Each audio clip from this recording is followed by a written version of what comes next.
I mean, we're all going to die someday. And if you're going to pick,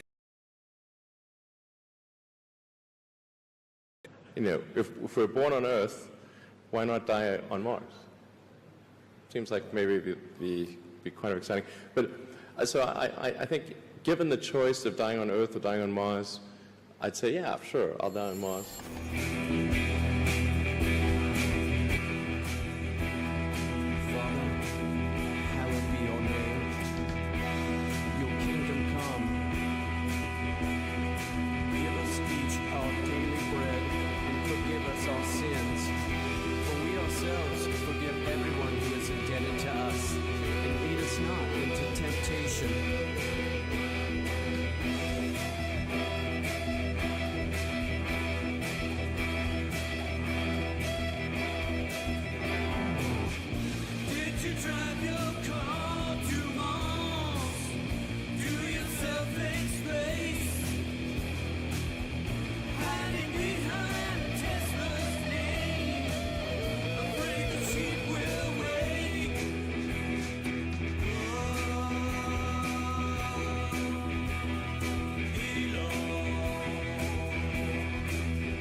And you can tell it's real because it looks so fake. Okay, we are live 10/4, 2024. This is the anniversary of Sputnik, Russia winning the space race until those sneaky Americans with their psyops faked a moon landing, which is an acceptable opinion to have. You couldn't have that opinion a few weeks ago, but now that Joe Rogan is of that opinion, and a rom-com with Scarlett Johansson came out with Channing Tatum, making fun of the idea that, yeah, we had to fake the moon landing because the space race. But it was October 4th, 1957, so it's kind of a holiday in a sense. The beginning of the space age. 67 years ago today, Soviet satellite alarmed the world. So I want to point something out here. I was doing this review of Megalopolis and how it ties into this Russian satellite, which changes the world. And in that case, it's a Russian satellite falling to Earth, 9/11ing Megalopolis. But when the movie came out, there was a, quote, real Russian satellite in space that busted into 100 pieces and caused the astronauts to go into shelter on the space station. But there's a mirror here. We're approaching this significant anniversary, and the life change or the world changing event of Russia putting something into orbit does seemingly correlate with the Russian satellite precipitating the end of the age in Megalopolis. So there's some kind of a connection here, so it's worth pointing out. And I don't know if it's a joke, but there was a movie called Sputnik that came out in 2020. The same week, a Russian movie, the same week that Putin released Sputnik, the vaccine, and won the inner space race, the Vax race. Sputnik 2020, a return from space with a little something, a creepy Russian sci-fi, takes its title from the famous satellite the Soviet Union launched in 1957. If you haven't seen it, It's about aliens that exist as a form of virus that you catch when you're in space. You bring them down to Earth. They take up residence in your esophagus, and while you sleep, they crawl out and they find a victim, and they scare the victims because they feed off the stress hormones. So when you're looking at 2020, this coming out, it has a lot of this kind of adrenochrome-esque element to it. So it says here, he's determined to separate Constantine and the creature since they developed a symbiotic relationship. Yes, the symbiotic relationship in the esophagus, the cosmonaut benefiting from the nutrients while Constantine has made impossible recoveries. But it goes on to say, this is the part that ties into the adrenochrome story. The creature shows itself to its victims to augment their fear, which makes the human brain release cortisol, from which the aliens obtain its nutrition. Now, it gets even deeper, because it turns out that these aliens had already made agreements with the governments of the world in exchange for technology. They were pretty much having to hand over people. So human sacrifices were handed to the evil aliens in exchange for technology. So that's kind of one of the narratives that has been brought back in recent years as aliens have been made a thing among the far right. I mean, aliens were a QAnon fixation for a long time. They said it was the blue avians versus the Pleiadians and the reptoids. And they had this like galactic federation of aliens that they were all about. And that kind of died off, but now it's back and the aliens are just demons. And not only that, but they're working with the governments. That's the new element here. They work with the governments. So it's right out of this movie, Sputnik. And I did go out and see Joker 2 today. I'm just watching it for its predictive programming value, and I took some notes, and my notes aren't as extensive as they were about Megalopolis, and it's more of the same as far as what we're doing is we're monitoring the predictive programming that correlates to real world events.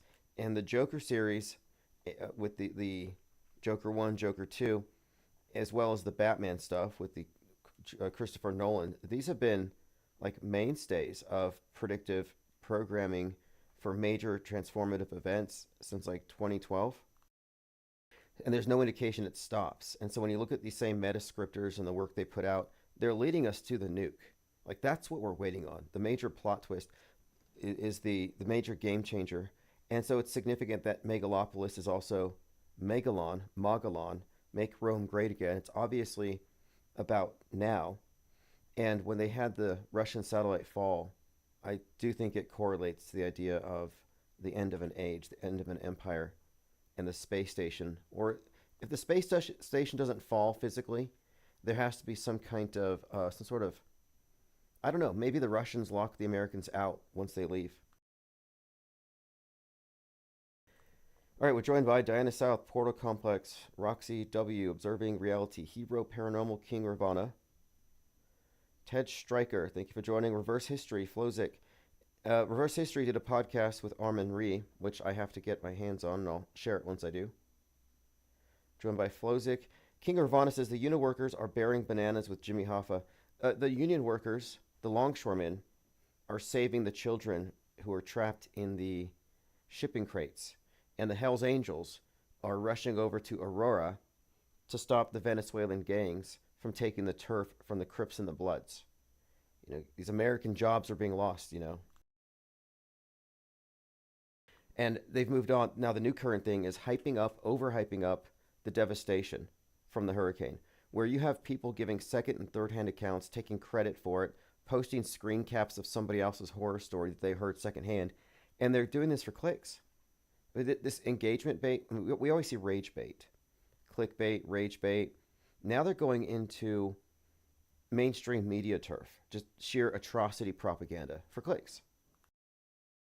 And they're all guilty of it, and they're all saying the same thing. The government is not going to tell you. The media is covering up how many deaths there really are.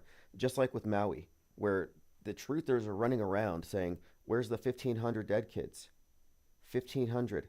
They kept throwing out these huge numbers of incinerated children, and they're the only ones looking. A few channels on TikTok. Their parents aren't out there saying, my kid's missing. And they threw in all kinds of stories about tunnels and white hats and all the nonsense, but that's happening right now, like as we speak, and you'll hear it.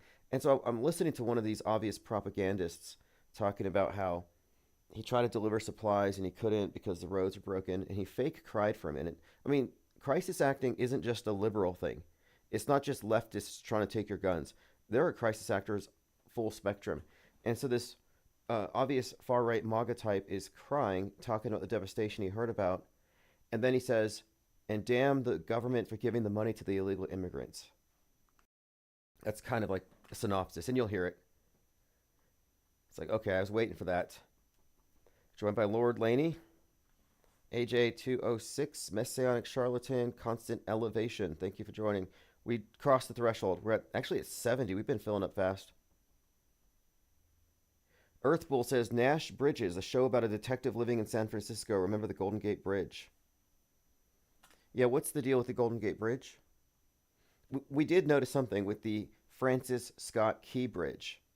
And speaking of that, okay, Francis Scott Key Bridge gets hit at 1:28 a.m.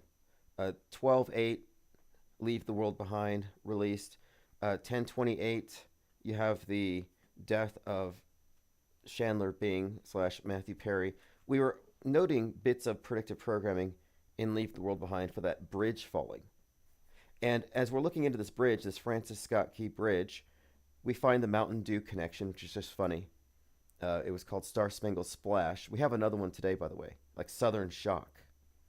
But we're looking at this bridge thing, and someone, I think it was Synchromorpheus, had found out that next to the Golden Gate Bridge, you had a Francis Scott Key monument that was vandalized by BLM and replaced by a monument to the 1619 Project, which directly connects to Leave the World Behind.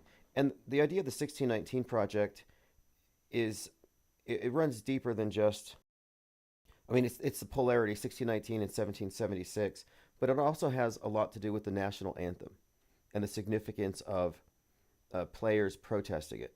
And that's kind of what Leave the World Behind is ultimately about. It's about the clash between two worldviews. So it makes perfect sense that one, Leave the World Behind has a lot of 1619 White Lion references, but two, it makes sense that BLM would have destroyed a Francis Scott Key memorial since he wrote the national anthem. And then the bridge that gets knocked over, named for him. And there is foreshadowing of that in the movie. Okay, let's see what else we have here. Lean Dion. Swirling Spices saw Joker 2, just got back. Yeah, I just got back a little while ago. I'm not going to do a full review at this time. I'm still thinking about it, because there's a lot to think about. I mean, obviously there's some things with this movie, the timing of its release, that correlates to the regular news and the drama. You can't separate it from Trump. You can't separate Joaquin Phoenix from the bigger meta-scripted narrative. These are really important characters, and these, like Joker, of course, 2019 preceded the riots of 2020 and kind of foretold what was to come. So I'm watching it with that in mind. But the tagline is, the world is a stage. And it did vacillate between delusion / dream, and then, you know, these two versions, the Joker version and then the mental patient version, Arthur Fleck. But I think a lot of it had to do with toxic relationships, narcissistic personality and enabling, and a lot of that stuff. So I'm going to have to put some more time into thinking about this movie. But I had to see it because there's going to be clues. I did take notes. There are going to be things in there that directly relate to what is going on in the world today. YouTube emailed me. They extended shorts to 3 minutes. So I need to do a series of shorts on a number of these topics where there's a lot of detail that I don't want to have to repeat very often, and maybe I can kind of summarize some things. Like the concept of the predictive programming proxy, of actors in a movie or game or a book that are actually preparing us for the advent, the arrival of some future persona, historic personage, like Tom Wolfe's book, Charlie Coker. That was predicting 2024 Trump. specifically. But the book came out like 20 years ago. So Trump didn't exist in this form when that book was written. But you look at the movie and you can see how it's deliberately tailored to be Trump. So you could refer to the fictional version as a predictive programming double or proxy. And we have a list of these things. And what I want to do is I want to consolidate all the different instances where you have Trump represented in various capacities. Like I was talking about the season 1, episode 12 of Sopranos, where Tony Soprano has his ear shot and he has the bandage. And we've correlated that with a lot of the stuff in The Godfather and in Francis Ford Coppola's latest movie, Megalopolis. But if you have any comments on Joker 2, I'll open up phones. There's quite a lot. Again, with these movies, they're dense, and I'm not quite sure 100% on this one what the overall messaging is, but there's some deliberate references to Travis Bickle, and I don't think you can separate it from the ongoing thing with Trump. Remember, they were filming this courthouse scene outside while Trump was inside on 4/4/2023, which was Heath Ledger's 44th birthday. A lot of interesting alignments there, but it may contain some foreshadowing in what happens in that scene. And I'm not going to dole out any spoiler alerts at this time. I'm going to take some more time to think about it, and then I'll publish an article. Lean Dion said, New York Post headline, the narrative also that all the money went to the illegals. Yeah, that's a huge part of the story right now is Ukraine, Israel, and illegals are taking the money that should be going, and they're calling it a white genocide. I've heard this phrase, a few people are saying, it's because the government hates white people. So this is being used for white grievance. I mean, I do believe there's rain, and there are floods, there are natural disasters, and people die horrible deaths. And there's devastation, and many don't recover. It's terrible. But to go on top of that, and to say, my buddy's best friend's uncle has a friend who's in the SEALs who was over here at this thing, and he saw this, and because of this, I'm going to say it's this much. It's like, what the hell? You have people saying that it's thousands more dying every day than the government saying they're pulling bodies out of houses, but it's always third, fourth, fifth hand information. 6 degrees of separation. 6 degrees of separation. And they're trying to describe what's happening, and all they're doing is they're getting sympathy clicks. It's like vampirism. Like, these are emotional vampires. I think they feed off it. And I'll play some clips. Let's watch some pretty terrible crisis acting here in just a minute. Was Joker good? I think it was good. You know, I mean, I think that Joker, the character, is a very broken and disturbed character. I mean, I think that's what he's meant to be. Not someone to idolize. As far as an anti-hero, I just think he's really screwed up. But this movie really delves into the cause of it, and he's a tragic figure, and I can see why people have sympathy for him. But the purpose of this movie, I'm still trying to unravel. So just a quick recap. Robert De Niro was killed in the first Joker, and De Niro was Travis Bickle, who Joker's based on, and Travis Bickle's the assassin. So we have these interesting connections that we've been going through, which is why I had to come watch it today. And 10/4, this is also the date. You know, 10/4 has some significance. It's very much like 8/4. Oct is 8. So it has this overlapping with a lot of the same code. And the judge getting hit with the gavel, yeah, that's very much reminding me of that sheriff killing the judge last week. That's all over the news. So there's something going on here, and it centers around the courthouse. In fact, I think it might be foreshadowing something coming up. I'm going to pull up my notes before I get too deep into it. Tom Smith says, would you say predictive programming is done to pre-program the reaction? Yeah, that's what they're doing. Is one, they're putting things into your frame of reference, into the realm of possibility, so when they tell the lie, you think it's true. But then two, they're planting the narrative frameworks so people react in predictable ways. Case in point, Butler, Pennsylvania, 7/13.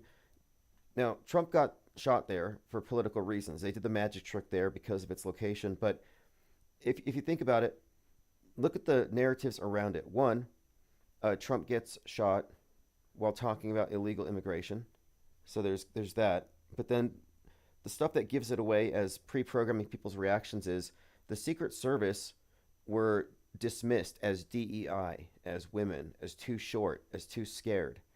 That like these claims that were these like almost like it was set up this way because they knew that most of Trump's followers would say, "Oh, what are they doing out of the kitchen?" Like they were basically writing the script here to control the reaction. So instead of noticing how fake the shooting was, they're talking about the women who couldn't protect Trump. And that did become a big narrative, and I had predicted it would be one of the main ones. And then it would also feed into the inside job. Did somebody want this to happen?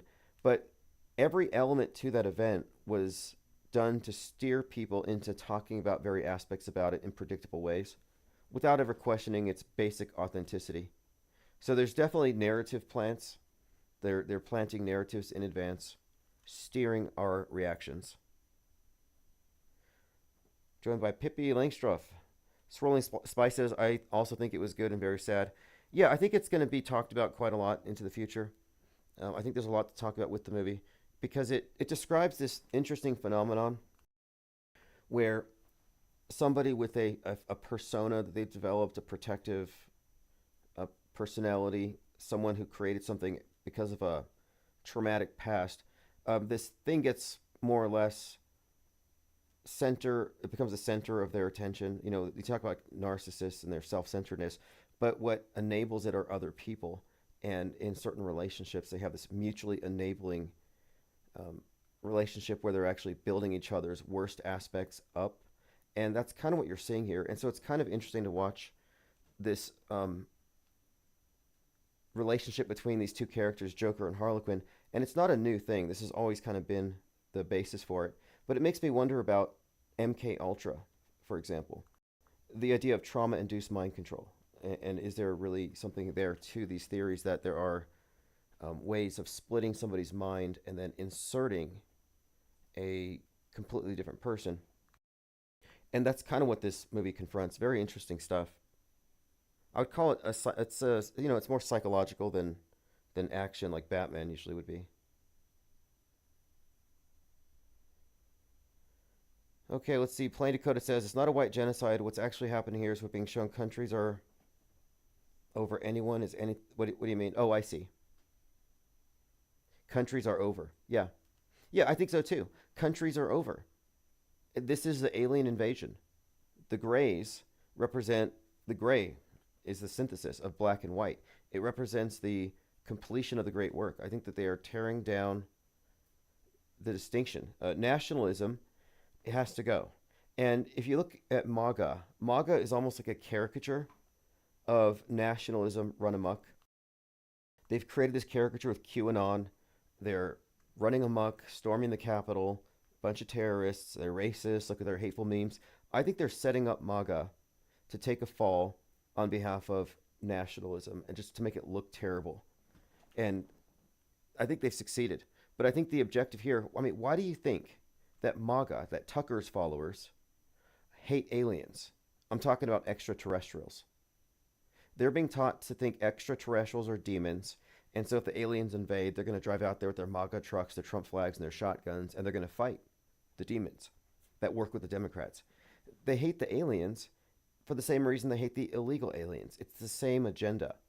The open border crowd on the left also embraces the idea of alien saviors. I think we've been conditioned through the whole alien mythos to accept this gradual one world system. Ready or Not says, here in North Carolina, the devastation is horrible. People have lost so much. Pets, lost livelihoods, and businesses. Yeah, I've seen quite a bit. What I'm thinking here, though, is that it's bad enough without letting a bunch of grifters add on to it so that they can add grievance politics into the mix. And you'll see there are crisis actors jumping all over this.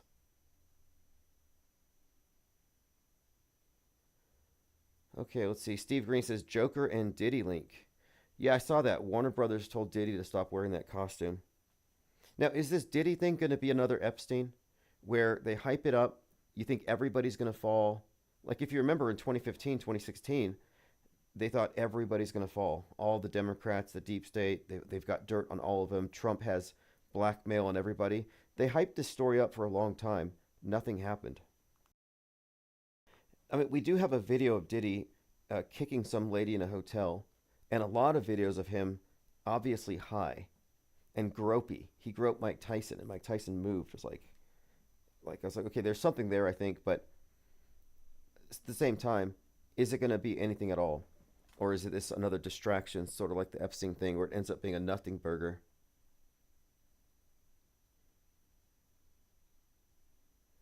Yeah, ready or not. See, the concept of auto hoaxing or skepticism is not reality denialism. It means if it's an extraordinary claim, like it's not an extraordinary claim to say that a hurricane takes lives. It's not an extraordinary claim to say that a heat wave is going to cause people to die in their homes.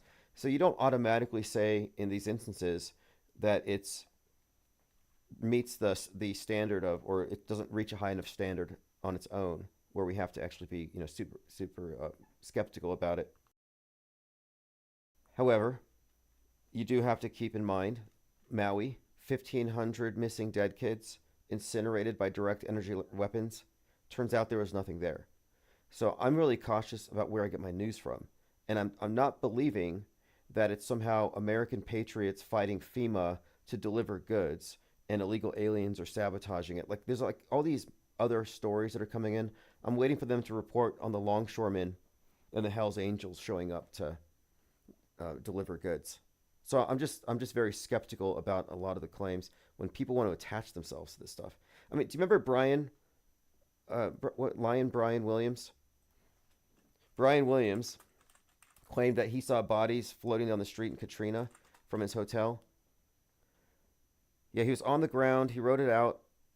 Oh, there's so much stuff about this. But anyway, later it turned out he wasn't in that hotel and he didn't see any bodies floating down the road. That was a big lie. But this kind of reminds me, I want to bring up Chris Kyle, since we're talking about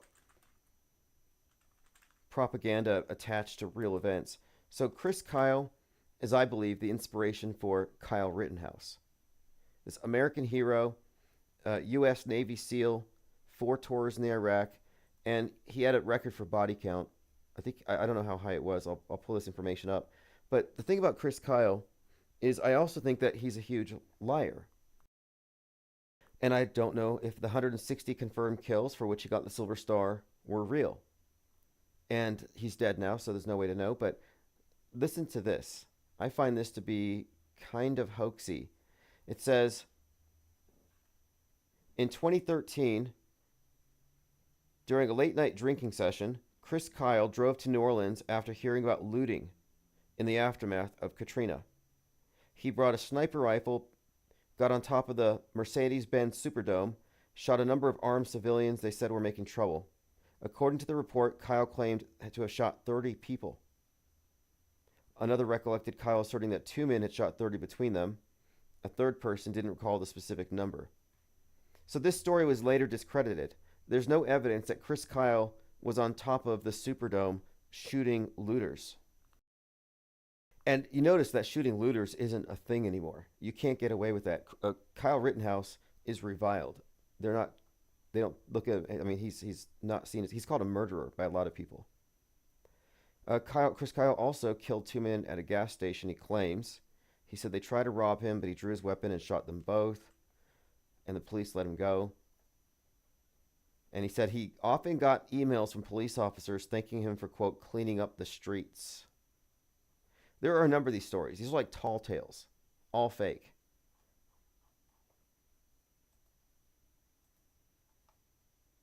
Okay, let me catch up on your comments, and then we'll finish going through my notes, and I'll open up phones. Plain Dakota says, you saw floods and property destruction. Did you see dead people? Yeah, what I'm watching for is people claiming that there are more dead people or more deaths than there were, or that it's being covered up. Like, okay, Marjorie Taylor Greene's out there screaming that the government's using weather weapons, that they chemtrailed it. Like, listen to this. Marshall Dillian says, this guy's videotaping himself talking, but why didn't he videotape what he saw? It's very curious, all these testimonies popping up, no pictures or videos. See, I think that they are doing psyops on the public right now, just like the climate change people do.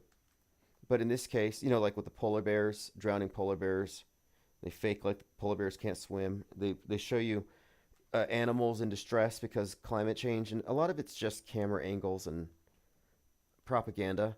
But here's an example. So this guy here, his name is Hunter Wilson. Supposedly, his account is honest and very hard to listen to. So this isn't the original person. This guy who uploaded it gets 1 million views, which is like in revenue, he's probably making some money here. So he gets 1 million people listening to this 7-minute ramble that he didn't produce. He says this man cannot process what he saw. He's in shock. Sad emoji. So I'm going to play a few seconds of it. We're just going to critique this guy's performance. Fucked. It is fucked. You want to argue with me about our government doing something? I will argue tooth and nail with you because I seen this shit firsthand. Talk to the people. Talk to them. When I got to finally, after the third spot I went to try to drop donations off, because it's not because they didn't want it. It's because they had so much influx of material, they couldn't take it. I found a Okay, the story's building up. About 2 minutes in, 2 minutes and 30 seconds, he starts to put on his cry face. So let me go ahead and play some of his crying. Good that there's nobody in there. It's fucking horrible. No tears.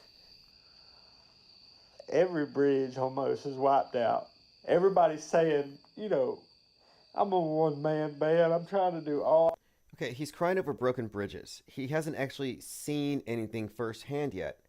And then he starts screaming angrily about illegal immigrants taking all the money. Get here and there. It is impossible. Take it from me. I looked at it. Big old sniff, fake. Again, we see this a lot. This is an actor. I've watched these videos all day. I've been watching these things. And I can tell when they begin, they're coached. These individuals are being coached. And these are not authentic. And a lot of the people just run with it, and they share it, and they pray for the person, and give them clicks and money and attention. And once in a while, someone's like asking, why don't we see any kind of pictures? Why don't you show us? It'll have more impact than crying about it. I'm going to pull up some more of those. And just to show you that you can't trust any of these influencers on the right. So this is Lauren Witzke. Now, Lauren Witzke, I've been following her work for some time. I've known she was a paid troll agent. I know she doesn't believe anything she says. She's not exactly friends anymore with Stu Peters. They used to be sort of a duo. I think she was his producer. Or the other way around. But they fought over royalties. And then he disavowed her because her husband isn't white enough for him and for their version of white nationalism. And so he's ripped on her for the baby. It's just insane and sick. But anyway, she's still here being psychotic.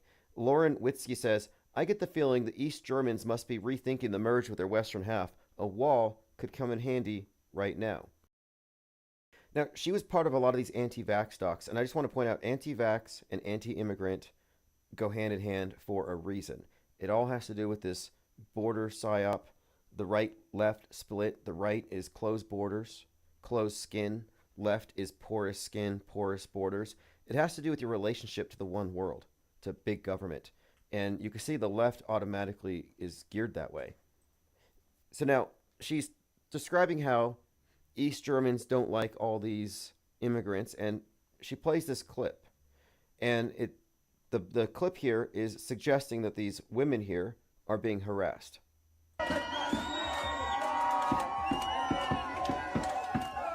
So a lot of the people in her chat are angry.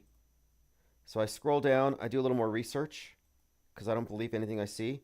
And it turns out, no, this has nothing to do with it. They were communicating with the anti-riot cops outside. They weren't terrorizing German women. They were interacting with people outside, and the women had something separate going on that weren't even connected to it, if you look at the broader context. But you won't see any of these influencers correcting themselves. It's almost like they're giving these clips. These are cheap fakes.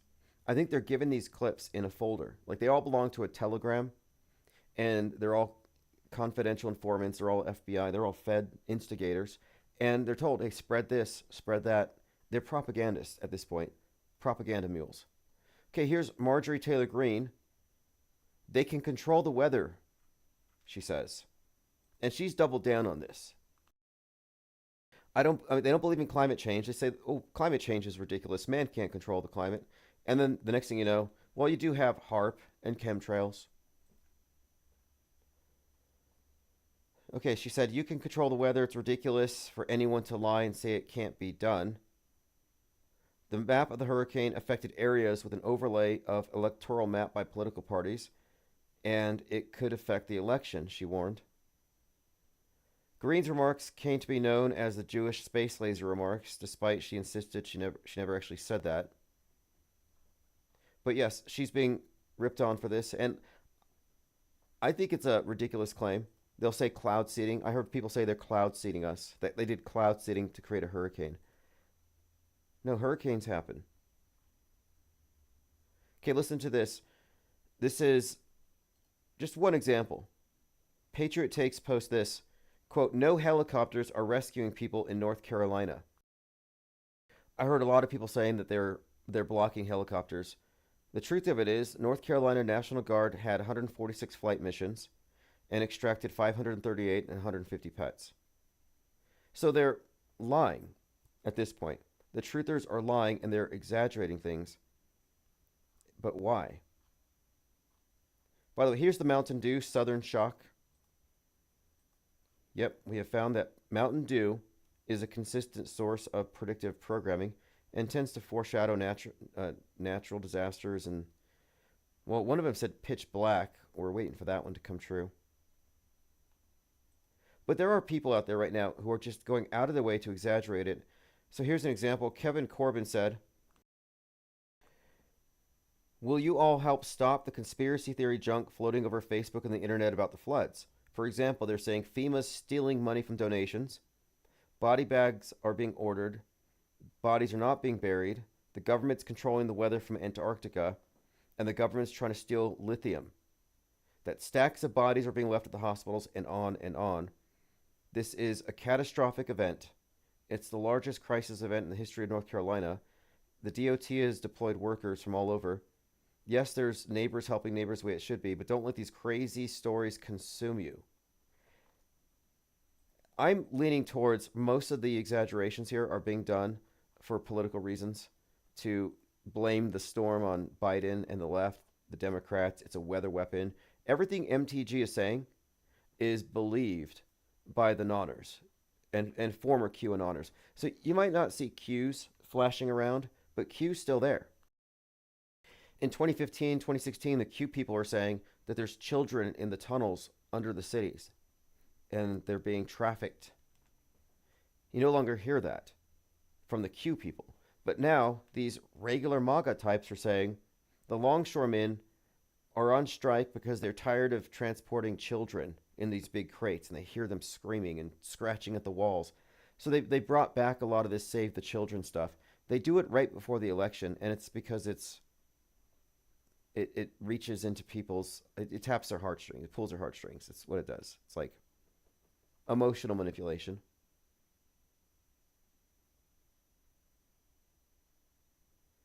Okay, let's continue. I want to catch up on your notes, and I'll open up phones if anybody has any comments on the Joker movie. Like I said, it does contain quite a lot of the same type of symbolism, predictive programming, and it's worth exploring, but I'm kind of interested in figuring out the storyline and how it involves trauma-induced dissociative disorder. Very interesting overall. And Joaquin Phoenix is an interesting actor.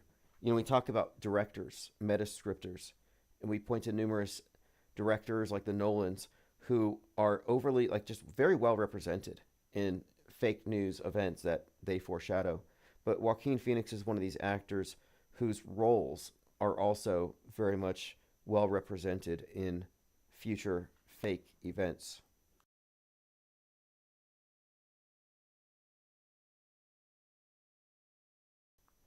And a literalist said Trump just donated 25 million. Not bad. How much is he raising on NFTs?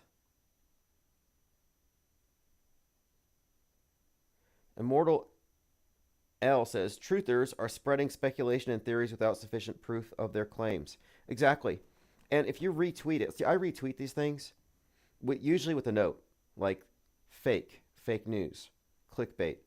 I try to mark it because I'm not trying to endorse it, because a lot of people endorse it without fact checking it because they're low info believers. But I retweet these things just for my own research purposes.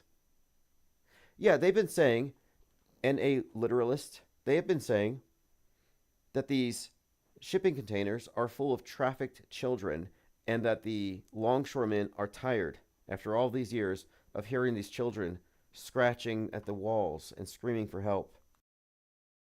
And truthers believe this stuff. I mean, it's really sad. Trutherville is pretty sad. It's worse than mainstream media. And truthers these days are propaganda mules. They just take all this propaganda and they carry it on behalf of whoever loads them up with it. Diana South says noise canceling headphones for the longshoremen. Yeah, I guess if I had to listen to that all day. But what happened to the first crop of missing children? So now we have the missing children that the longshoremen are going to rescue. But what about the missing children from 2015, 2016? Are they all registered Democrats now? They grew up under the care of the deep state, so they all lean left because they've been indoctrinated. They're all Trump deranged 18-year-old voters.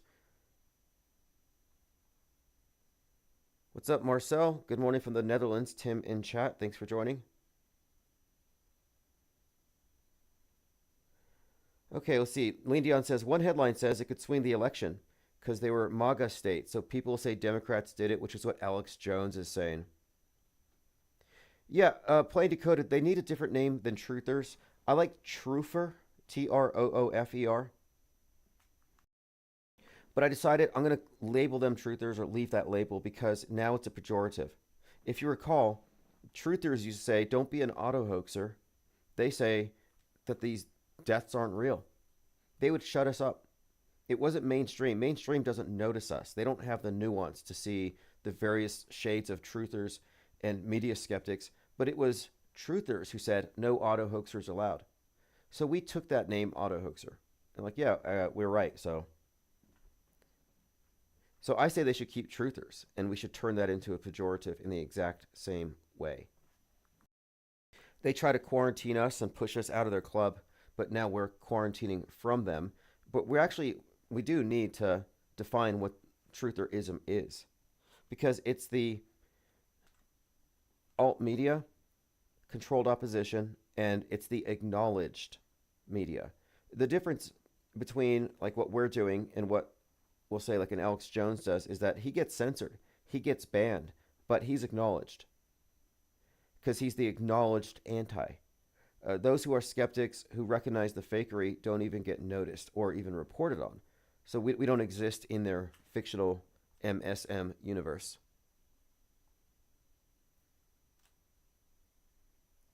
But the truther name has been damaged for a lot of reasons. That's why it's like saying woke. Like a few years ago, you could have said I'm woke, but now you say woke and it means grievance against America, grievance against the,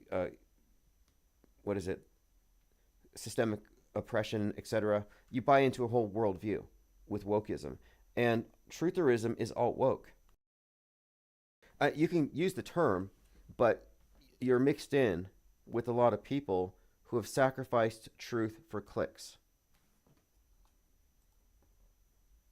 My third eye says, where's the sound of freedom guy? Why isn't he saving the screaming children?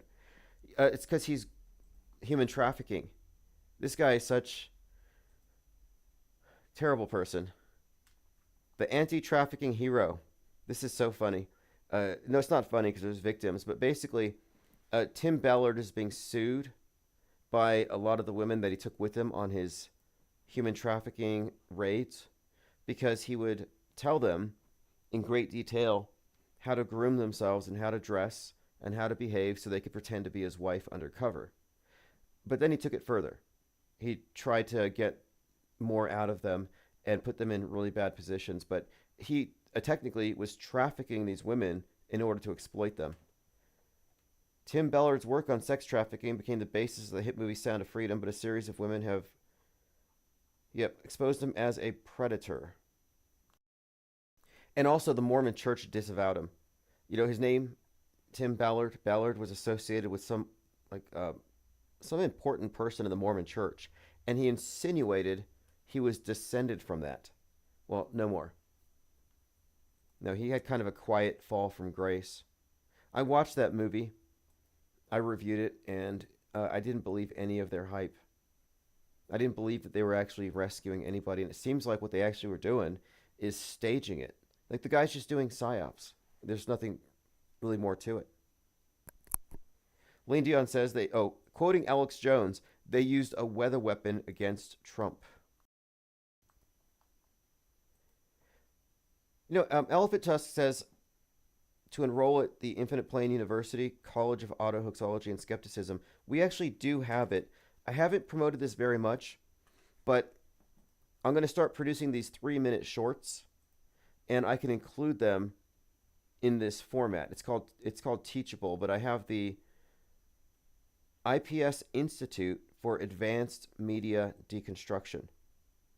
We have courses covering mind war inoculation, media literacy, PSYOP deconstruction, metascript analysis, course features, concise informative content, glossaries of terms with each course, and audio versions of each course read by the author. And I have a sample page that describes the distinction between believers and knowers, auto-hoaxers, auto-believers. If you want to sign up at the IPS Institute, it's still just ground zero. But it's going to be expanded upon with every new publication. So there's a link. And it is meant to be a way to fast track people into the basics of what we're talking about, so you don't get mixed in with Trutherville. And you don't want to be. Here's why. For every person who can't figure out a loaded question and reject a bad claim on that basis, for every person that can see through it, there's 10,000 that can't. And if we say to the people who believe in chemtrails, hey, we're going to open up the tent here, you can join us skeptics.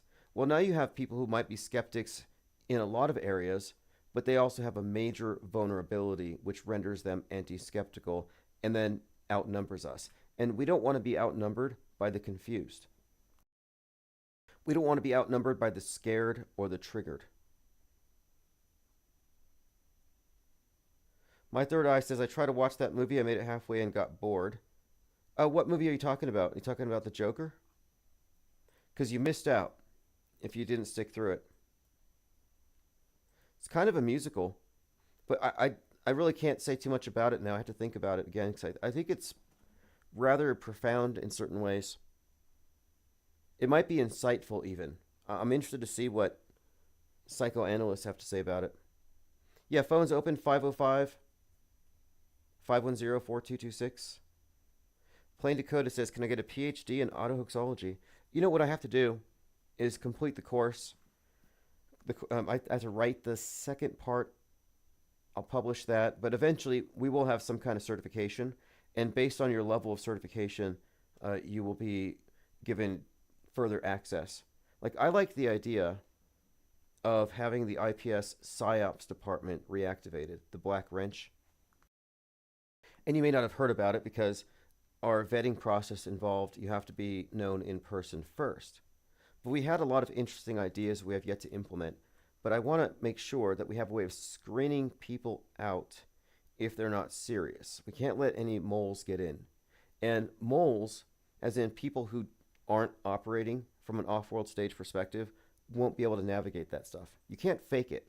Some things you can't fake. You can say, I don't believe in pandas. You can say everything's fake. But these are low-quality claims. These are low-information beliefs. These are not equivalent to what we're actually doing here.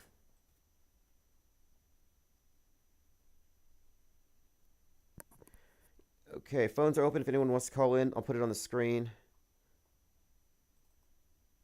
The Number is 505-510-4226. And it'll show up on the screen momentarily. It's supposedly there, but it must be hidden behind something, or I have to change the color of the font. That's what it is. Okay.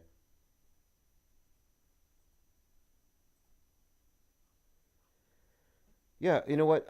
For some reason, the phone number is not showing up on the screen, so if you can't find it, I would suggest going to ips.monster. I have it on top there, but it's not on the screen. Somebody help him.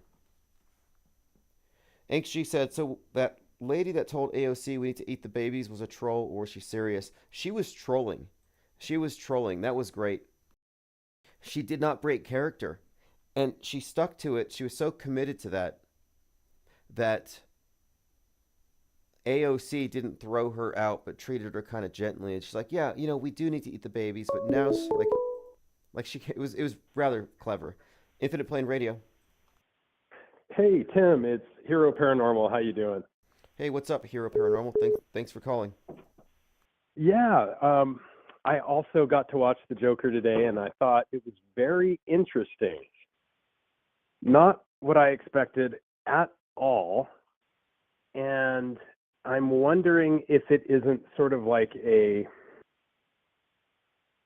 allusion to more or less even the ear incident with Trump. And what I mean by that is obviously that incident appears to me to be more of a ritual.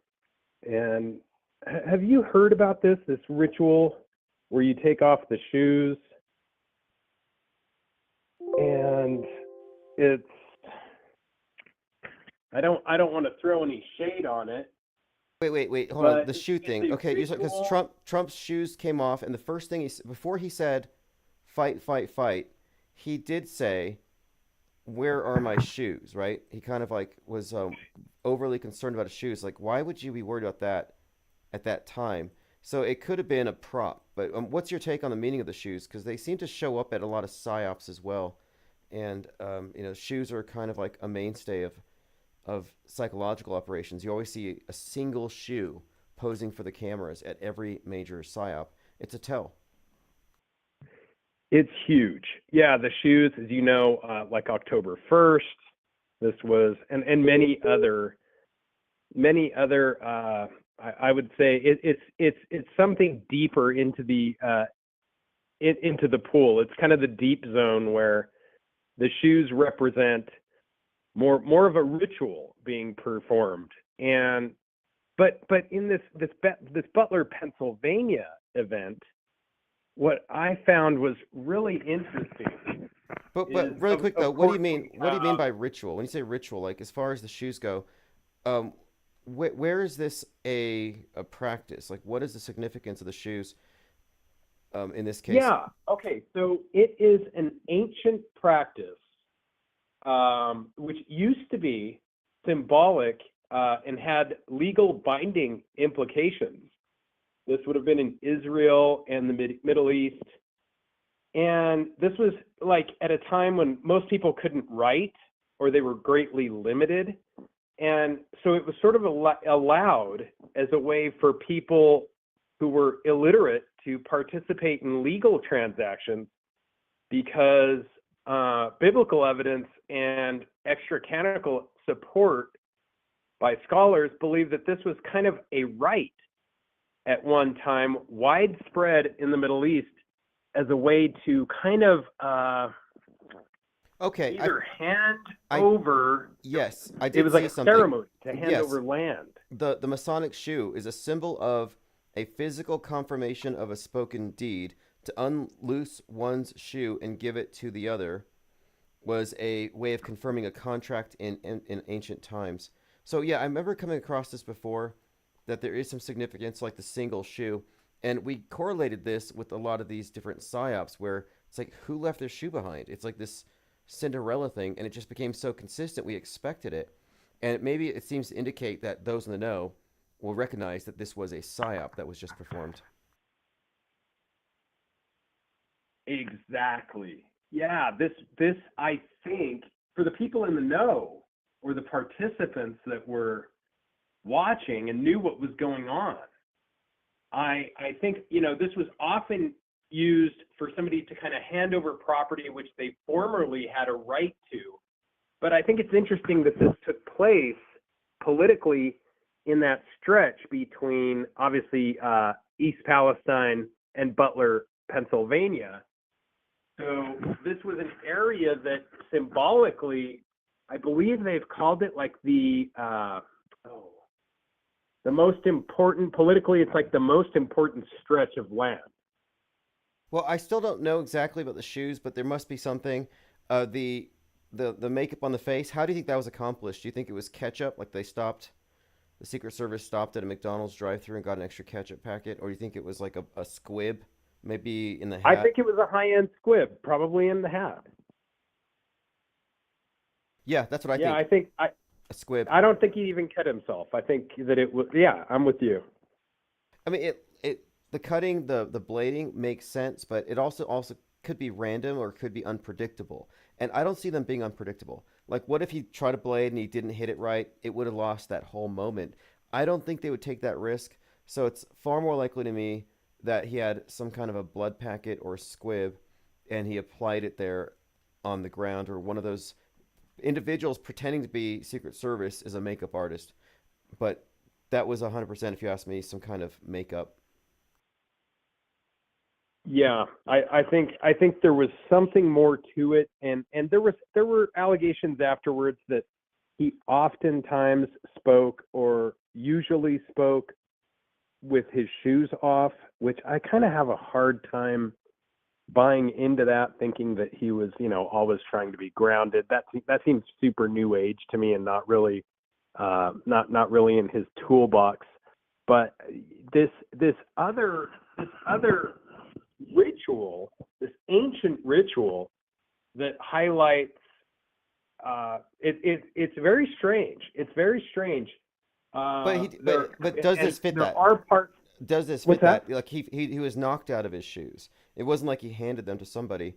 I mean, I don't know. Maybe. But what else from Joker though in particular? You talk about Joker. What did you pick up from Joker?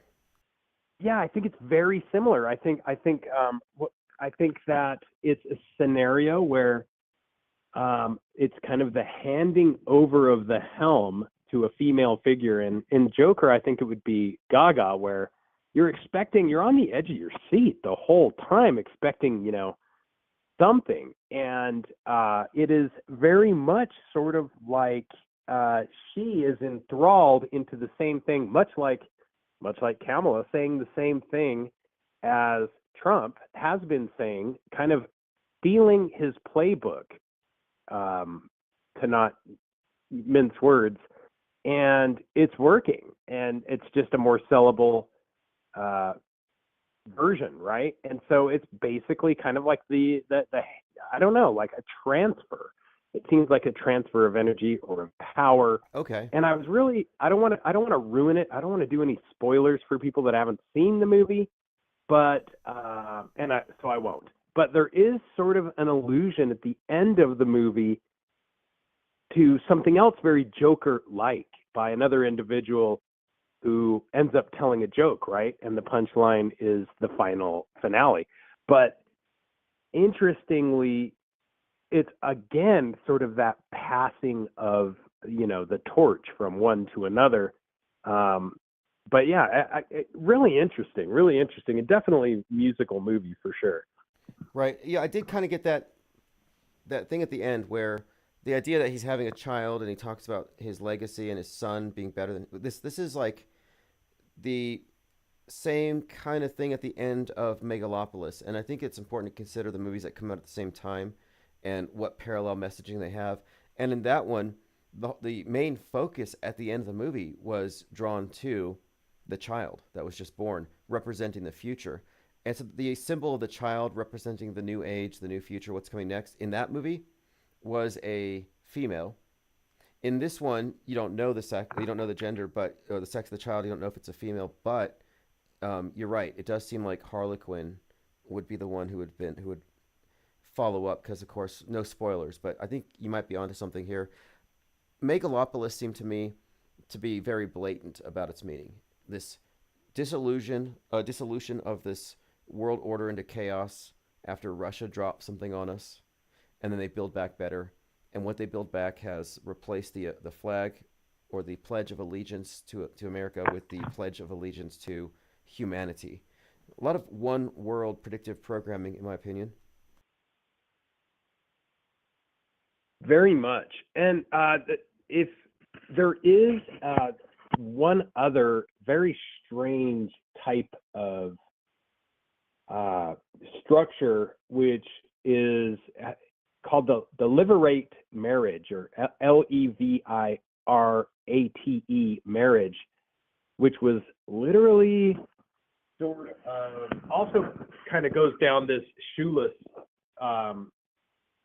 transaction, which was basically a ceremony regarding the transfer of property or something equivalent, oftentimes when people were in open conflict.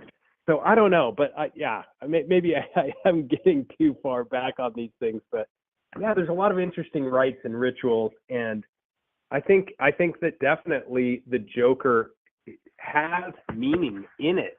It's just not what people, it's when they paid the price of admission, I'd say that the average moviegoer was not looking for what they were served. Well, it's certainly not the same as a Christopher or Nolan movie as far as like it wasn't as, to me it doesn't seem like it contains a whole lot, but I have to keep watching. We'll have to see what happens next. Like Batman had more definitive links that I could pick up on right away. The Frank James subway shooter, the timing of the release of the movie with Joker Sarnev and his death penalty reinstated, the flood the polls slogan of the GOP perfectly aligning with the flooding of the polls as a result of the Riddler. Then you had the shooter in Buffalo inspired by Tucker Carlson and his white replacement theory, and then the Riddler, who's the instigator, his weapon is called a Tucker. Well, hey, I got another caller coming in. Anything else really quick here? Yeah, I do think something will happen with New York, because I don't know if you saw when the jury read the final verdict, up until that point, everything had been mentioned like Arkham and Gotham. And she actually said, here in New York. And I thought, that's strange. Either they slipped up or it was thrown in there. Hey, thanks so much, Tim. Have a great one, and appreciate you having me on. Awesome. Thanks for the information. And yeah, we have another caller if you want to call right back. And I was taking notes as far as, like numbers, any sort of clues, things that might indicate something, as these things tend to do. So I will be going through those in detail. And I did pick up some things that were, like the case number had a 1963 in it. We're looking for things that would correlate, like Leave the World Behind, the zip code 1963, the release date 11/22. We're looking for those types of almost Easter egg types, the less than overt. Anyone else? If you've called in, it's numbers on the screen, 505. If you want to call in, just look at the number on the screen if you've watched the movie. Infinite Plane Radio. Hey, dude, this is Jurassic. Hey, what's up, Jurassic? Hey, I was trying to call you yesterday, but you didn't take any calls. What? Because I heard you say something that I wanted to get clarification on. But before we talk about that, let me just ask you this. My prediction for the Rocket Man thing is tomorrow, right? That's why I'm live right now. In fact, I want you to reiterate that for everyone here. I think you should reiterate the details, because tomorrow is 8/5, and Trump will be in Butler. Yeah. Okay. Well, I can't give you the details of so much about what the video is about. Only one thing I can tell you, but you got to watch part 1 and part 2 of the Rocket Man videos, especially the part 2. So it's under the live stream section of my channel. Okay. But anyway, but the main thing is, before Trump said that he was going back to Butler, Pennsylvania, the day before he declared he was going there, nobody knew. And I said that something's going to happen on 10/5, some kind of predictive programming event. And then the very next day, he declared he was going back to Butler, Pennsylvania that day. So already, the predictive programming already happened. Okay, so it's not even nothing even has to happen tomorrow. It's already there. But I still feel like some predictive programming event's going to happen, but it doesn't have to include Trump. I'm talking about something big happening in a sense. But the connection to Trump going back to Butler, Pennsylvania, is the fact that, everyone on your channel should know that I'm saying that Trump's going to get his real head wound on August 4th in Ohio, and he's going back to Butler, Pennsylvania 84, 85 days after, he got his ear wound, So that's basically it for right now. But then I have another question for you, but go ahead. Okay, yeah, see that, that already establishes something. The fact that 84, 85 days after, and 84 is such a huge reoccurring clue in all this, repeated theme.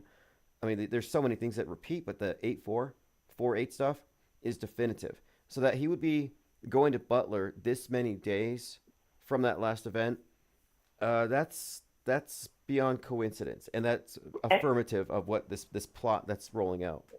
Right, and the fact that it happened, the time was 6/11 when he got his ear clipped. I mean, so that means that he's connecting both events that I talk about. I mean, both my predictions, 6/11 and 8/4, to that ear clip, because the time was 6/11. Right now he's 84 days, 85 days if you add the day. Yes. Yeah, so it's ridiculous. It's total predictive programming. But you have to watch my Rocket Man videos for that. But you can ask me more questions on that after. But let me ask you this: clarify something. What this? Because I have information on Shia LaBeouf. What did you say about him yesterday? Did you say he was on a cross upside down? Yes, Shia LaBeouf is in this movie, and Megalopolis, which I don't know if you're going to go see it. I'm not 100% going to recommend it, but I'll put this up on the screen, what we're referencing here. But in that movie, the character has a big T square, like a Trump. The Trump-esque character does get a head wound, his right eye. He miraculously heals it with some kind of technology. So it's like after he's resurrected, from this head wound thing, then they go to the Saturnalia, which is where they worship Saturn, and at the Saturnalia party, Elvis is the singer. It's hilariously connected to everything you've been saying. But yeah, Shia LaBeouf in this movie is crucified upside down by the mob in front of a big $100 bill. I'm going to put that on the screen. And I also want to remark that on Deadpool, there's a scene with a destroyed Space Needle. So here we go. This is Shia LaBeouf, $100 bill. Just one last thing. Did you say he's the one who had the eye wound? No, it's the main character. His name is Adam Driver. And by the way, this main character, Adam Driver with the head wound, looks like Neo, based on Neo. They got Morpheus in the movie. But interestingly, he's the main character in White Noise, which is about Palestine, Ohio, where we have the toxic airborne event that was preceded by the real thing. So in other words, we have a connection now with the Trump character head wound and Palestine, Ohio. Yeah, great connections. And the reason I'm bringing this up is because that Shia LaBeouf, I've been talking about him because how he was acting like a lunatic a couple years back. Did you remember that? Oh yeah. He was acting like a lunatic publicly. Yeah. Yeah. People thought that something was going to happen to him, like he was either going to kill himself or somebody was going to get himself killed, right? And I was telling people ahead of time because I used to look up people who were born on a certain date, and I said this guy's one of those people. He's born on June 11th. That's why I'm saying that. Okay, this is big because I've been talking about the significance of the $100 bill, June 11th. Okay, so Shia LaBeouf's born on 6/11, and in this movie, he's portrayed as being crucified in front of a $100 bill. The $100 bill has been connected to the exploding Space Needle or the flooding of Seattle and the Space Needle in a number of movies like Sonic the Hedgehog, who gets paid in hundreds after he bombs the sewers and causes the flood and he runs out the Space Needle. In Free Guy, another example, a guy's wearing a $100 bill on his shirt when he hits the reset button. But I've noticed this reoccurring theme with the $100 bill associated with this Seattle psyop to come. So the fact that his birthday is 6/11 and he's in front of the $100 bill is just, that's rather good. Well, in the past, I've talked about why not 100, but the word 100, but not 100, but 100 has the connection to the word Lucifer and the words the king. So I'm just letting you know that it equals almost the same in gematria. The word 100, not 100. Right. Well, the folded $100 bill turns into a space needle, which appears to have some kind of a EMP blast above it. And this is just super consistent with many other things we can point to. And one thing, too, the Space Needle was revamped a few years ago. It was 2019. And they called it the Century Project, where they put $100 million into it. And I'm thinking, why would you put $100 million into this thing if it wasn't part of the destruction of it? And I think that this is an indicator as well. So the Century Project at the Space Needle. It was in its 55th year that the Pentagram company decided to put $100 million into it. Yeah, see, that's the key, is the people who built it. It's called the Pentagram Corp.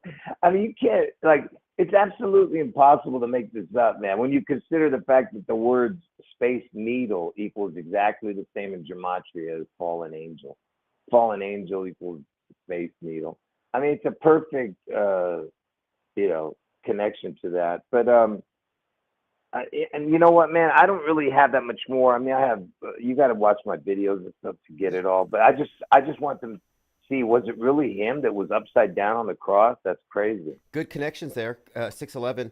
And I want to just reiterate this really quick for anyone who didn't catch it, because this is a big deal. The main character in Megalopolis, who's a Trump proxy, gets the right eye head wound, recovers, raises from the dead. So you have that connection. And then Elvis is singing Trump's inauguration song, America the Beautiful. So that's all weird in and of itself. But whenever we talk about the stuff, like, for example, Butler is 42 miles from East Palestine, where you had the train derailment. Well, the movie that preceded the train derailment and this big black cloud that I'm showing you on the screen was called White Noise. And the main character in White Noise is the main character in Megalopolis, the Trump guy with the head wound. So, this is an overlapping theme as well, these two events. And don't forget the White Noise original. You still have to go watch that again to get that Elvis connection. It's big, that first one. Right. Well, hey, thanks for the call. This is a connection that I wouldn't have made otherwise. Always appreciate you dropping in. And just real quick, make sure watch my live stream about the Rocket Man Part 1 and Part 2. That way you get the full understanding of what might possibly happen tomorrow. Okay, and one more thing. I went to go watch this Megalopolis thing, this movie, and locally they played a trailer here for Back to the Future because it's the 35th anniversary, and they're going to be playing it in the theaters here all month. Huh. It's kind of weird, but... Okay, yeah. I'm going to put a link to your Rocket Man video in the chat, so if anyone wants to watch this before tomorrow, they can see why you've pointed out that tomorrow is likely a highly significant day. And tell them to watch Part 2 also. It's under the live stream section. Got it. All right, thanks for the call, and I'll spam the chat with that link. Take care. Yeah, interesting. The connection here that I was pointing out is that the 42 miles between East Palestine and Butler connects the toxic airborne event, the mushroom cloud, the nuke theme, to the head wound. These things are always side by side. So that the idea here is that with Megalopolis, the main character is the main character in White Noise, which in very specific ways connects these things.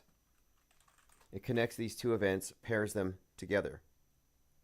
Now, the channel is... Jurassic Liars, Elvis Seattle 6/11 and 8/4. I'm going to post the link to Rocket Man Event 1. And then you can subscribe and then watch Part 2. But if you just want to see why he's pointing out 10/5 tomorrow as being highly significant.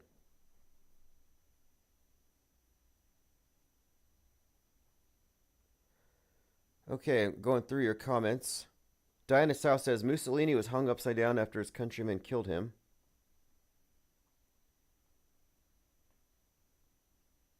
Yeah, I've heard, is crucified upside down satanic, asks Marcel. Well, the Satanists do like the upside down crosses. Deicide is performing here in Albuquerque tonight. I saw the sign, and the singer has an upside down cross burned into his forehead. Although some say it ties into St. Peter. And then there's a St. Andrew cross, which is like more like an X. And I showed an image yesterday of Joaquin Phoenix because he played Jesus. So you can find an image of him quite readily crucified on a cross like this one. But he's also crucified in 8mm on a St. Andrew cross by a snuff film maker. Again, what we're looking at here, this symbolism tied to these actors, is consistent across many, many movies. And unless you have the bigger script in mind, you wouldn't connect these things or see them as connected. But these are things that have nothing to do with the real plot of the movie. These are just scenes that are inserted that, looking at it from an outside perspective, you start to see, okay, Joaquin Phoenix is consistently associated with Christ for some reason. And even this Joker movie, there was this idea of his persecution and martyrdom.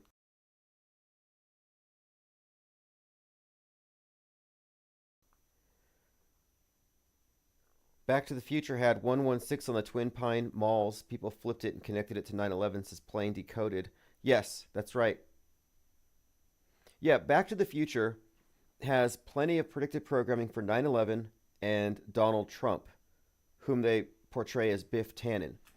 And if you do any research on this series, Biff Tannen is based on Trump.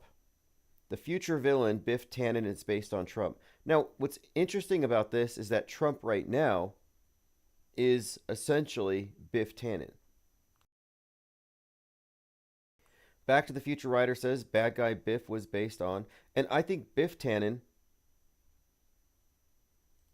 is a way of referencing Hiram Abiff, the recipient of the fatal head wound.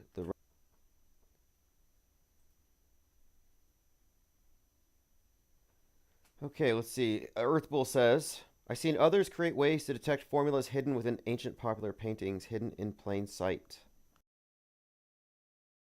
Yeah, I'm actually doing some research, and I picked up a book. Hopefully I brought it with me. Does anybody here follow Isaac Weishaupt? Okay, I don't have it with me, but I'll look it up online here. I stopped by a thrift shop, and I found a book called The Dark Path by Isaac Weishaupt, who's a podcaster. He's more in the realm of, I guess, MSM+. Not an auto hoaxer, but that doesn't change the fact that this book is well researched. And one of the things that he's really tapped into is the occult within the predictive programming, and he's correlated it very strongly with marketing and with the use of predictive programming as a way of planting seeds and getting people to arrive at conclusions in advance. So he has a pretty good understanding of it. But his emphasis is more on the occult side and what they really believe. And he does have some interesting ideas, and he might actually be correct. But I'm trying to remain objective here. Like, I acknowledge there's a place where magic and media intersect. But too much of the thinking in that area delves into synchromysticism and simulation theory. And these are dead ends. And I think these are dead ends that are planted, that you're led to, so you don't go far enough. And so I'm reading this book, though, because it's well researched and it has a lot of great information about the origins of the modern paradigm and its occult aspects and things he's pointed out. Like, I mean, we often talk about the Super Bowl, because every Super Bowl, we know that the halftime show is going to be some kind of, I guess for lack of a better term, some kind of satanic ritual or pagan ritual. And you can note the patterns, and it's consistent, and it's predictable. In fact, after Rihanna, did her red dress performance, this moon goddess thing, with the male dancers in white. We had the follow up with Alicia Keys in red, Usher in white with the phoenix on his shirt, and now it's Kendrick Lamar, who won a Grammy for his performance, dressed in white with the crown of thorns, surrounded by female dancers in red, smearing him with blood. These are consistent, and the symbolism, the color, the meaning of it, it's very consistent, but it's a cult. It's in your face, but you wouldn't know what it is unless you were studied on or initiated into these mystery schools, the occult. But it's there, and it's not a conspiracy theory. Predictive programming is there, and it's not a conspiracy theory. People who deny predictive programming or don't know what it is are just ignorant. It's there. We document it every day. It's evidence of fakery. It truly is. When you look at the enormity, the extent of it, the undeniability of the deliberate coordination and synchronization between entertainment media and future news. I mean, Biff Tannen was created based on Donald Trump, but also based on a form of Donald Trump that really hadn't emerged yet. Sort of like that senator portrayed by Robert De Niro in Machete. Yeah, he was portraying a Trump who didn't exist yet in that form. But Trump is a character. He's an actor. He's a reality TV show star. And he is comporting himself to a pre-existing mold. I had this conversation with someone, and they're saying that, Trump's better than Kamala in every way. Why are you voting for Kamala? And I said, I'm voting for Kamala as a protest vote against truthers who are going to reflexively vote for this puppet. We shouldn't be supporting puppets, not if we're being honest with ourselves. And she said, well, he's better in every way. And I'm just thinking, you must have Stockholm Syndrome. This guy faked a head wound to tug at your heartstrings. This guy incited a fake staged insurrection to smear the entire right wing as a bunch of insurrectionists to lay the groundwork for destroying American nationalism. Trump is a destroyer. Just like Musk, these are wrecking balls. They're set up as examples for the masses to look at and say, we can't have any more billionaires. Look at the damage they're doing. We can't have these opinions free floating on the web. Look what X has done, disease X. They're getting the public to acquiesce to increasing levels of control because of these people. So the idea that you would follow them as though they're somehow on your side, it's a little sad. In 2024, in 2020 it was somewhat understandable. I still kind of felt sorry for some of my QAnon friends because their hope, their social capital, everything was invested into this fraud. But there's a point where you just have to pick up your losses and move on. It's like, you pull the lever on the slot machine and you get a little kick every time you win, but then you lose 20 times. But you win once, and then the intermittent random reinforcement keeps you hooked, it keeps you addicted. And I see the QAnon hopium addicts as at this point they got to just hit rock bottom. Just let them go. Leave them with their false explanations. Leave them in Trutherville. Trutherville is like Chazistan at this point. Earthbull says 9/11 predictive programming was eerily everywhere. Yeah, what gets me is that the 9/11 predictive programming is noted by many. Many notice even Kubrick's references to Apollo 11 in The Shining. But they don't put it together that it's not just 9/11. It's everything. And when I say everything, I mean everything that goes through the curated frame, Big Brother's viewfinder, has a precedent in programming. It's a part of the infrastructure. In other words, there is a synchronization here. And it's not always far in the past. Sometimes it's real time. And this is what is a dead giveaway. And this is what we picked up on in the last 2 years. You look at Trump kicks off his campaign in Waco right after Netflix releases Waco American Apocalypse. Trump's being charged with stuff because of January 6th, so 1/6.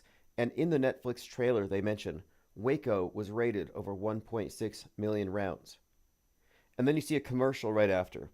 And Fox is being sued by Dominion for $1.6 billion. So I'm picking up on all these things where it's been consistent for decades. But not only that, the timing of the releases of these movies are often concurrent with what is happening in real time. So the consumers of Netflix are going to associate Trump with Waco. On 4/19, we had that individual set himself on fire outside the courthouse where Trump was. That's the anniversary of Waco. That's the anniversary of McVeigh blowing up Oklahoma City. But the concurrent releases, the more recent one, 7/13, Trump gets shot, Thine Ears Shall Bleed comes out. Captain America, a president, gets shot at on the trailer, released at that time. Assassination Run, season finale, 4/8. The Boys, they had to change the name because the Homelander, based on Trump, has blood on his face and he's smiling at the camera, having survived an assassination that took someone else's life or something in that story. You know, it was so close, they had to change it. So the predictive programming is there. It's also concurrent. It's also true that they use reinforcement after the fact. And people will conflate things. They will remember the movie version of something as evidence of it having happened. Lean Dion says, Isaac has good work on esoteric and occult in Hollywood especially. Definitely not an auto hoaxer there, though. Yeah, same thing with a lot of these other writers. Like, he's writing about revelation of the method and stuff, but I understand. Because the best possible explanation we had for the occult stuff and the eerie coincidences was the synchro-mystic explanations. Those are the explanations they want you to take, though, because it leads you away from the truth, which is it's fakery. And the idea that these are satanic ritual sacrifices loses its punch when you find out it's a bunch of actors. So the MSM Plus explanation is nightmarish. So instead of, yeah, some kid with problems shot up a school, now it's the school is shot up by black ops in homage to the devil to feed the Democrats bloodlust and to feed Molech or something. So they add a bunch of stuff. And speaking of Molech, when Alex Jones went to Bohemian Grove, he didn't see human sacrifices. People weren't drooling and calling for death, and he just really embellished the whole thing. It was not that extreme at all. It was actually kind of boring. But the nightmare version is what they sell to the truthers, which is more extreme than the normie version, which agitates them, terrorizes them, but doesn't take them to the truth that it was fake.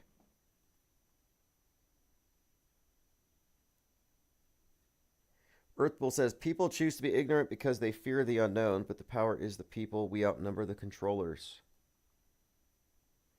Yes, that's absolutely true. There are some great quotes from Dune that I often reference, Frank Herbert, because I think that some of these movies, even this Joker movie, where it says the world's a stage, they kind of give away the truth about how things work and what they really know. But he wrote this thing, we're talking about Frank Herbert, about how people are taught to believe things and not to know things because the belief can be manipulated. And that's absolutely true. The mass media is not there to inform people. It's there to conform. Big difference.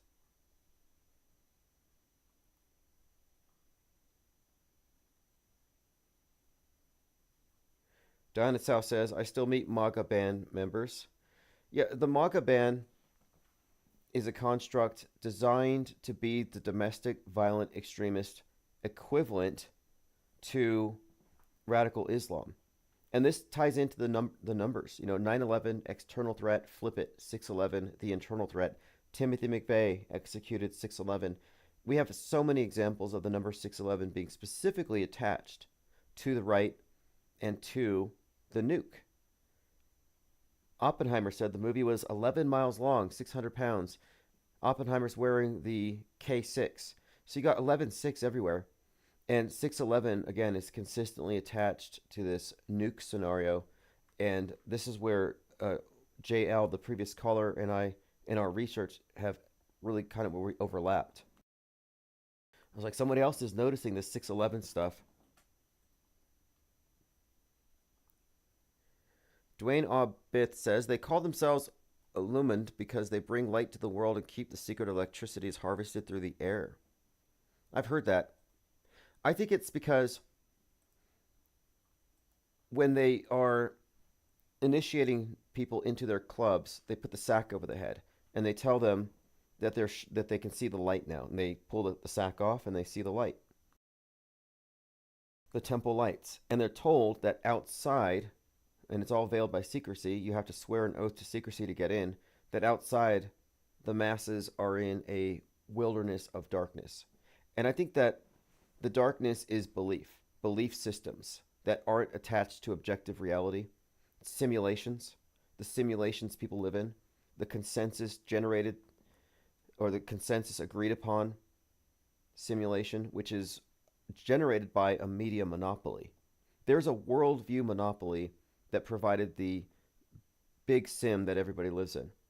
But I think that the illuminated are those who know about the sim at some level. They're let in increasingly on how fake it all is, on the mind control. But I don't think that every person who joins one of these clubs is necessarily let in. But I think that the meaning of the symbolism is ultimately about constructing a worldwide consensus view that is ultimately malleable by the power elite, by the illuminated. And look at Westworld. You have this simulation on a table, and the programmers are all around it. And the synths inside don't know they're being programmed. It's like the Truman Show. And the programmer, Christoph, who's like up above in the moon or something. Then you have the Hunger Games, where you have the elite are gathered around a table, and on the table is a map of the place where the Hunger Games are taking place, and they're just able to manipulate it from without. And so I think that the knowers manipulate the believers. The knowers are the programmers. Let me play this clip. This is Christoph from The Truman Show. All right. Christoph, let me ask you, why do you think that Truman has never come close to discovering the true nature of his world until now? We accept the reality of the world with which we're presented. It's as simple as that. The Hague for Christoph. It's as simple as that. And that's true. And not only is it true, but this, as we call it, the sea of irrelevance, there are so many competing, contradictory belief systems that there's no real reality testing. You can pretty much believe whatever you want. It's that subjective. I mean, anything but flat. But they give you certain parameters. And as long as you stay within those, you're not a threat to the system. So if you have the alt media, it's for the people who don't accept the mainstream. But it's really just alternative shadows on the wall. It's not outside of the box. Appreciate the calls and the comments. Tomorrow should be a big day. I'll be watching, and we will be live much earlier tomorrow, just based on these seeming alignments. And I put a link below if you want to check out the video by JL, so you can get a better idea of why he's looking at tomorrow as likely some kind of a signifier. And this is not prophecy, nor are these random guesses or the result of some fallacious reasoning and extrapolations like the sharpshooter fallacy. These are educated guesses. These are educated guesses based on the recognition that you can look at predictive programming as a predictive model. So these are educated guesses, informed, not random. No different than watching a movie and trying to guess who the killer is. Reading a book and try to guess where the author is going based on what. What is the basis for you guessing what's going to happen at the end? Foreshadowing. It's a literary technique. Predictive programming is foreshadowing for the world stage. All right, this is Chief Crow, Auto Hoax. Have a great evening. I'll send archives out via email.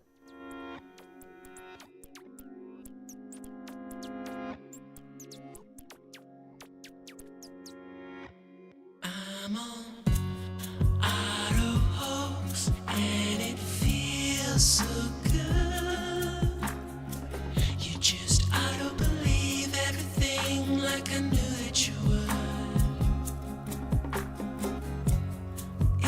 dream, you know I ain't got time, baby, for another crisis actor with soulless eyes. My buddy and me. Telecommunications Act of 1996. 96, y'all. Gonna filter your eyes and scrub your mind.